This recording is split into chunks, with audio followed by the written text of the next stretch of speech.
And to give them credit where credit is due, we'll play this to you. Rarely do you hear police in these situations so concretely say they were wrong and apologize. Here is the commander for Texas Department of Public Safety here in this area clearing things up about the school resource officer. So during that time that they're making those calls to bring in help to solve this problem and stop it immediately, they're also evacuating personnel. When I say personnel, students, teachers. There's a lot going on. A lot complex situation. They're measuring.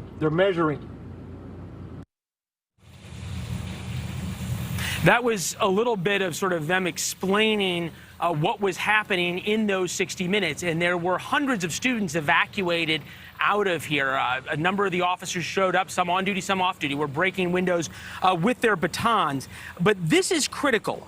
For so long, we thought that the school district police officer, the school resource officer, was on scene.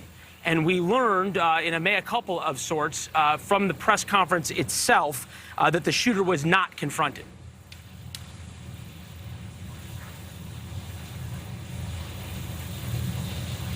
It was reported that a school district police officer confronted the suspect that was making entry. Not accurate. He walked in unobstructed initially.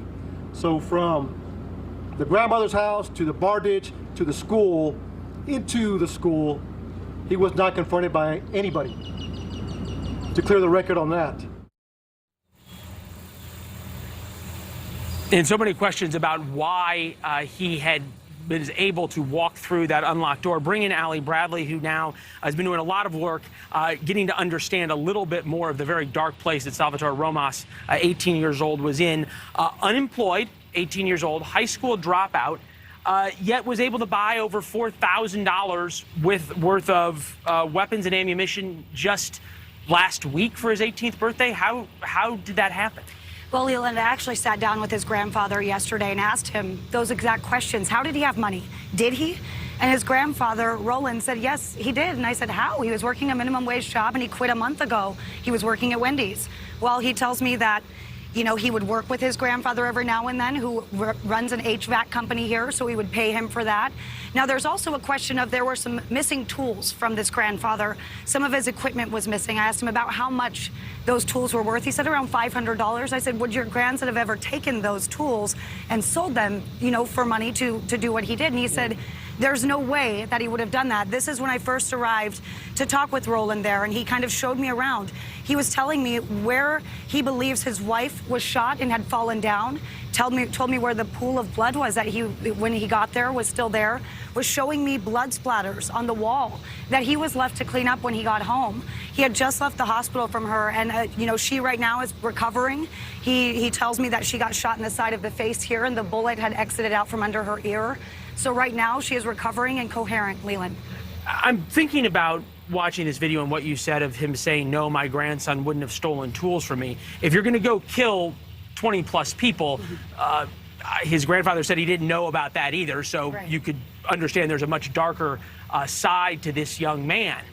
How are we to believe that he had no idea that his grandson was capable of this despite some considerable warning signs, right? You know, he said that his grandson was just really, really quiet, kept to himself.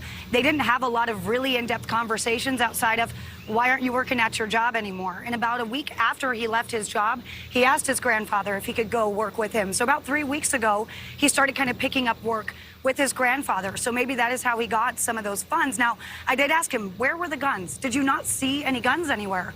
Well, Roland has actually had spent time in prison on drug charges. He spent 13 years in prison. So he says if he had guns anywhere near him, I mean, he reiterated so emotionally, Leland, that he hates guns. He does not want them in his house. But here's the thing. They had another house that the gunman's mother was living in that was Roland and his wife's home. So the guns could have been there. So I don't know where these guns were, but he said that he never saw them. It's always in these situations that it's never, or very rarely, a young man living at home with two loving parents and not access to anything else. We think about the timeline. Monday, May 16th, turned 18. The 17th bought first semi-automatic rifle.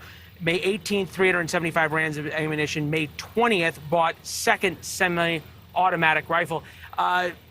Jesse, who we talked to, Javier Cesares, who we talked to, Jacqueline's father, had a real issue with the guns, and we're going to get into that in a minute. But I wanted to go back to his message to police and what he heard at the press conference today and where he really feels as though he was let down. Take a listen. It's a pretty simple question that comes to mind.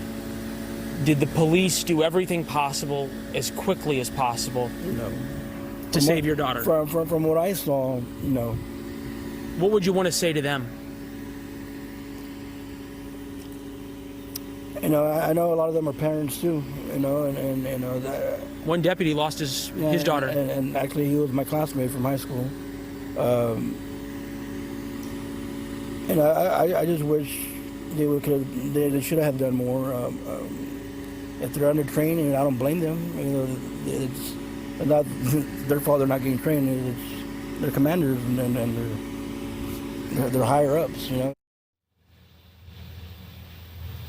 You've got some great sources in law enforcement in this area. Are they asking those very same questions? What about the 60 Minutes?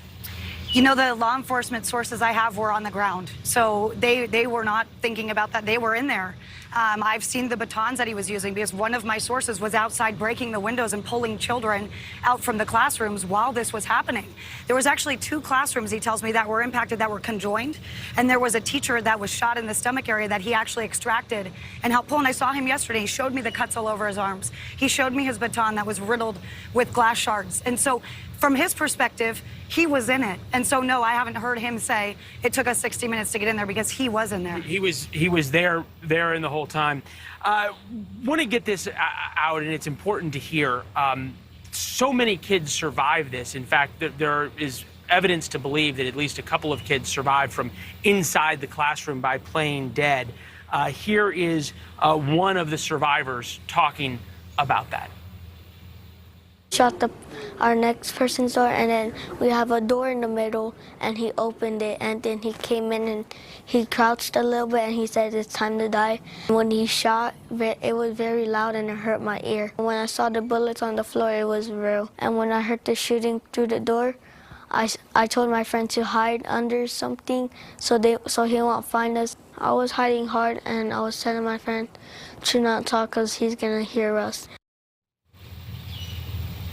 Incredible to think that we're in a place in the world where 4th graders have to understand that and think about that. They've been through drills. They understand that that's sadly a possibility here at school.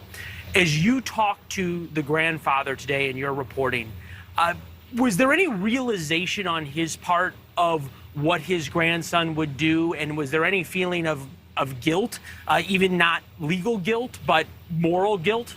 Absolutely. He said he does not know why this happened.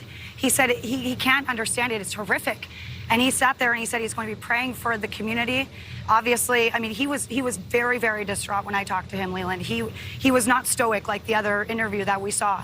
He was very open with me about his feelings in this situation. And he said, if he could go back, he would have told him, don't do this. What are you doing? And he was very upset about what he was hearing. This is his community too. This is where he grew up too. He went to Robb Elementary. His grandfather did as well.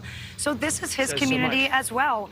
And he was very, very open about talking how this was something that never should have happened. He said it should never have happened. This was a horrific scene. And I mean, he was just visibly shaken up by it all and had still not fully processed it. He said he had just started processing it around noon yesterday is when he started really understanding what happened. You said something really smart, which is people have not been able to process it, and it is so clear when you talk to the victims' families as well, and so many people here, that they haven't begun to process it. The grief hasn't really even begun to set in. Allie, thank you very much. Great reporting. We'll see you later tonight as well. Thanks for watching. Click the red subscribe button below so you can get more of NewsNation's fact-driven, unbiased coverage.